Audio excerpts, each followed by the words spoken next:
Dito na ulit tayo sa GS650 na mahirap ayusin ang putik.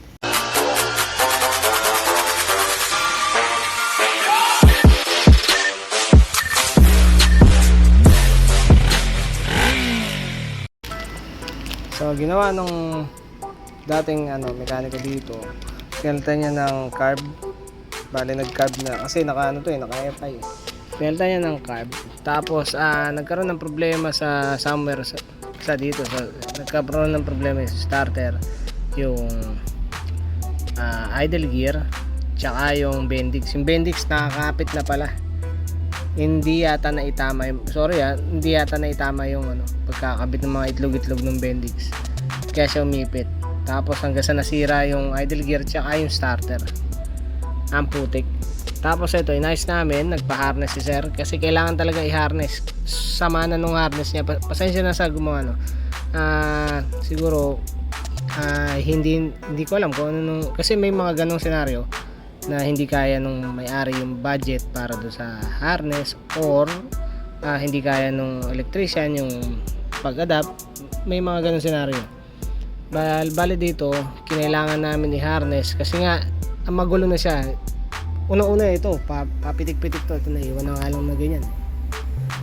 So ito, hinarness na. Basa. Umulan eh. Nawala pa yung takip dito. Nilipad eh. Nung napaandar namin to, lumipad eh.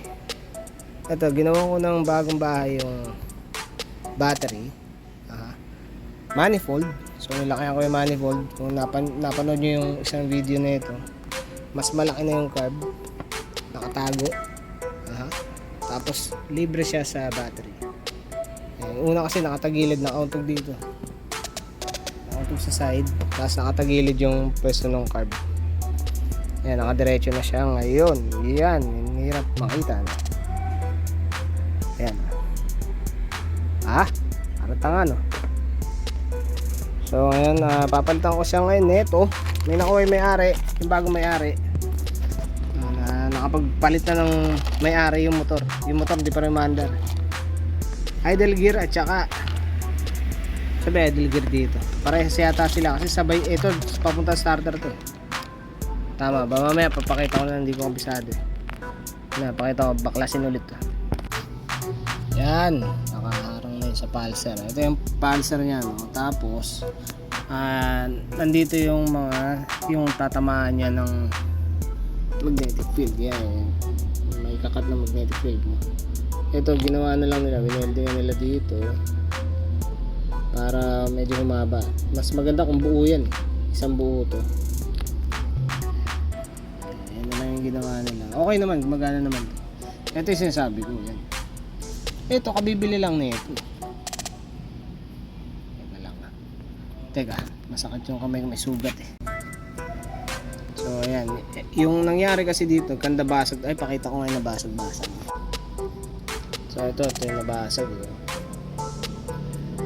Kumuha siya ulit na ito eh. Bagong kuha lang ito. Mayaman, dyan yan. Yung isa na ito, basag din. Kaya ang ginawa ko, andun na eh, nakatago na eh. Ayun din, andun yata sa may-ari. Pingas-pingas. Kasi nakakuha kami na ito. Ang problema, wala kami makuhang ganito. Kaya ginawa ko, ako na yung gumawa. Nag-source ako ng parehas ng number of teeth. Kaso hindi pareho ng gear. Although nakakagat siya kanina, nakakagat. No? Kaso pag pinandar mo, magkaralgal talaga, sobrang karalgal. Tapos to, pakita ko yung sa bendix. May ikot no. Dati hindi. Talaga naka-fit lang yan. Tapos sobrang hirap niya tanggalin dito. Ito, nagkaroon din ng mga problema itong mga tornilyo ito. Hubad na sila. Yung mga tornilyo na yan. So, ginawa ko lang din ng paraan. Tapos yung bendix, okay na. Good shit. Pagpapunta dito, ayaw. Pagpapunta sa counterclockwise, may good siya. Yan. Okay ko. So yun, ito na lang yung gagamitin natin. Ito mga to, negative ang puti. Negative. Ito sayang. Pinamachine pa to. Kasi malaki yung butas niya. Bali, nagpagawa pa nito.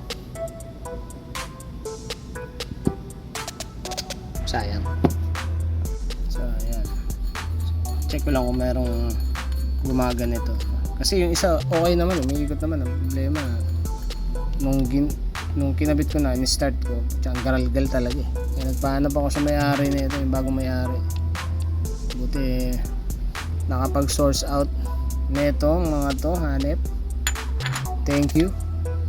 Mahusay kayo. Ayan. Ayan, pwede na ulit itakip. Uy, makita ba? May problema dito ah. Parang may gas-gas ano? Check natin yung isa. Parang mas okay pa tong isa.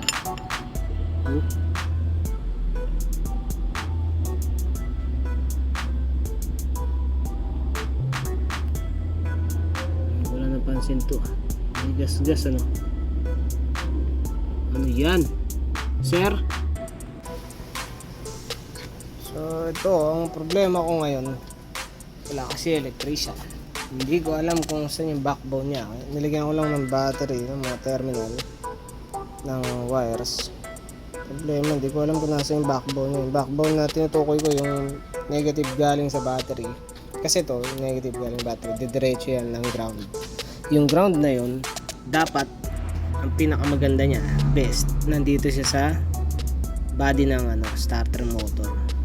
Okay lang naman kasi ground naman yan eh, kahit saan. Kaso ang pinaka mabilis niyang pupuntahan yung starter motor kasi dun yun may pinakamalaking wear din, yun may pinakamalaking konsumo eh.